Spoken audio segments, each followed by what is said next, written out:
So I'm just going to demonstrate some breathing and call and response techniques that I use when I teach kids.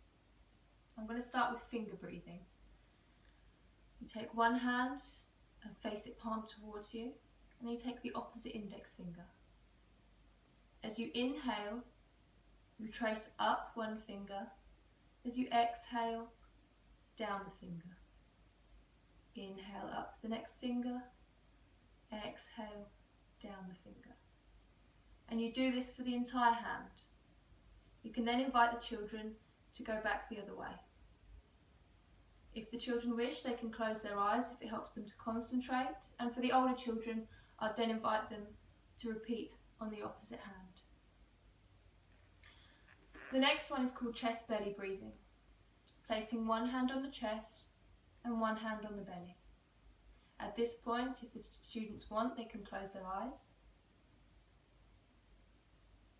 And simply start by asking them if they can feel the belly moving up and down, and then if they can feel the chest moving up and down.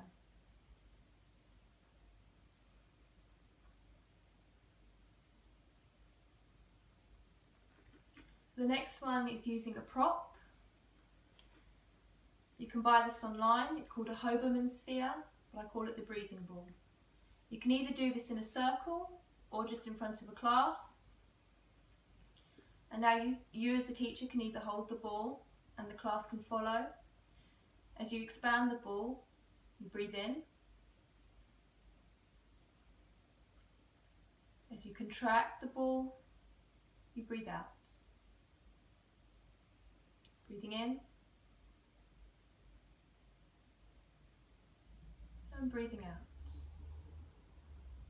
Again, if you'd like to do this in a circle, you can pass it round to each child and they can take turns. This is great if you want a visual aid for what the lungs are doing when you're breathing in and out.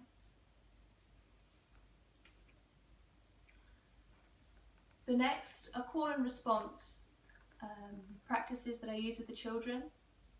The first is called Shanti Om. Shanti in Sanskrit meaning peace, and Om believed to be the sound of the universe or the vibration of the universe. You can choose any sounds that you feel more comfortable with saying, but for me personally I use Shanti Om. You start by you, the teacher, making the sound, making the pattern, and then the children will call it back to you. It goes something like this. Shanti Om, Shanti Om, Shanti, Shanti, Shanti Om. Now you can do hand clapping and hand patterns if you wish, and then the children copy it and do it back. Shanti Om, Shanti Om, Shanti, Shanti Om. You can also invite the children to make up their own, but specify and stipulate that they keep it quite simple, otherwise they get quite elaborate. I also use this technique when I want to get the children's attention. I personally don't like raising my voice. If I'm teaching a lot of classes during the week, if I raise my voice, I will probably lose my voice. So no matter what the children are doing, if I start singing Shanti Om, Shanti Om, Shanti, Shanti, Shanti Om, the children know to stop what they're doing and to just join in. And now the last one in yoga is called Satanama, but for children they can make up their own. You start by either doing it on one hand at a time, or for the older children you can do on both hands. You start by pressing the pad of the thumb to the pad of the index finger, saying Sa. The pad of the thumb to the pad of the middle finger, Ta. The pad of the thumb to the pad of the ring finger, Na. And the pad of the thumb to the little finger, Ma. And again, get the children to make the sounds back to you. Sa, Ta, Na, Ma.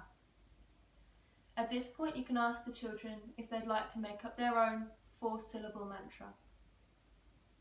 For example, I am peaceful, or I am happy. Thank you very much.